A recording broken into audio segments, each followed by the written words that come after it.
ఈరోజు మనం మన చుట్టుపక్కల దొరికే ఆకుల గురించి తెలుసుకుందాం. ఇది ఏ చెట్టు ఆకు?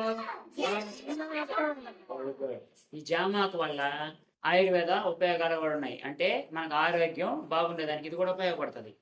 దీన్ని నెలలో కాసి ఆ నీటిని పుక్కిలిస్తే దంత సమస్యలు కూడా రావు అన్నమాట. సరేనా? తర్వాత ఇది జామ చెట్టుకి ఏమేమి కాయలు కాస్తాయి? జామకాయలు కాస్తాయి కదా, జామ పండ్లు జామకాయలు మనం తినొచ్చు. ఓకే. తర్వాత దీనివల్ల అది ఉపయోగం. ఇది తులసాకు కూడా ఆయుర్వేదం లాగా ఉపయోగపడుతుంది. తర్వాత ఇది సీతాఫలం ఆకు. సీతాఫలం చెట్టుకి సీతాఫలం పండ్లు మనం తింటానే ఉంటాం కదా. ఎవరింట్లో సీతాఫలం చెట్టు ఎవరింట్లో ఉంది? ఇది దీన్ని ఏమంటారంటే గాయపాకు అంటారు. దీన్ని ఏమంటారు? మన స్కూల్ చుట్టుపక్కల ఉంది ఇది.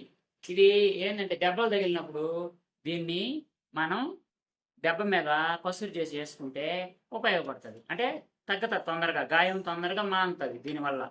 ఓకేనా? ఇది పసుపుగా పూలు పోస్తుంది కదా, మన బడి చుట్టుపక్కల ఉంది.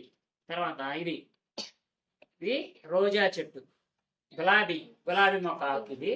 ఈ గులాబీ మొక్క, గులాబీ పూలు ఉంటాయి కదా, అంటే రోజా పూలు అమ్మాయిలు కళ్ళ పెట్టుకుంటారు. తర్వాత వచ్చి పూలమాల కడతారు.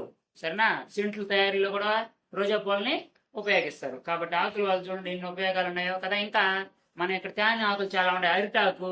అరిటాకు ద్వారా మనం అరిటాకు ఏం చేస్తాం? అన్నం తినడానికి ఉపయోగిస్తాం. సరేనా? అరిటాకు.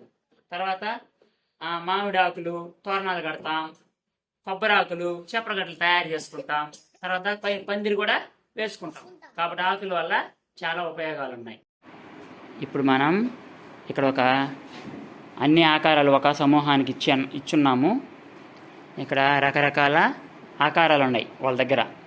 ఏమున్నాయంటే ఒక వృత్తము, ఒక త్రిభుజము, ఒక చదరం అంటే చతురస్రము, ఒక దీర్ఘ చతురస్రం పొడవుగా ఉండే చదరం.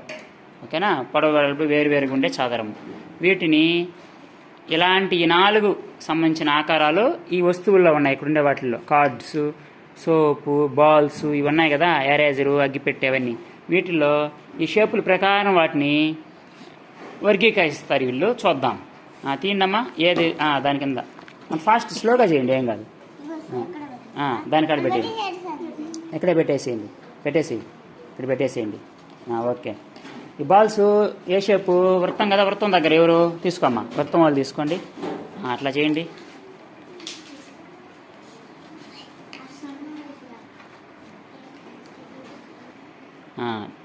వెరీ గుడ్, చేసేసినట్టున్నారు చూడండి. ఓకే. దీర్ఘ చతురస్రంకి సంబంధించిన వస్తువులన్నీ ఒక దగ్గర పెట్టారు. ఇక్కడ చతురస్రంకి సంబంధించినవి ఇక్కడ పెట్టారు. ఇక్కడ త్రిభుజానికి సంబంధించిన మొక్కలు పెట్టారు. ఇక్కడ వృత్తానికి సంబంధించిన మొక్కలు, అంతేకాకుండా బాల్, గోళీలు కూడా ఆ ఆకారానికి సంబంధించినవి సపరేట్ చేశారు. Very good. క్లాప్స్ కొట్టండి వీళ్ళకి. ఇప్పుడు ఫిజికల్ యాక్టివిటీలో భాగంగా పిల్లలు ఆకులతో కొన్ని జంతువుల బొమ్మలు అంటించారు. చూడండి ఒకసారి. ఓకే, వెరీ గుడ్, బాగానే అంటించున్నారు.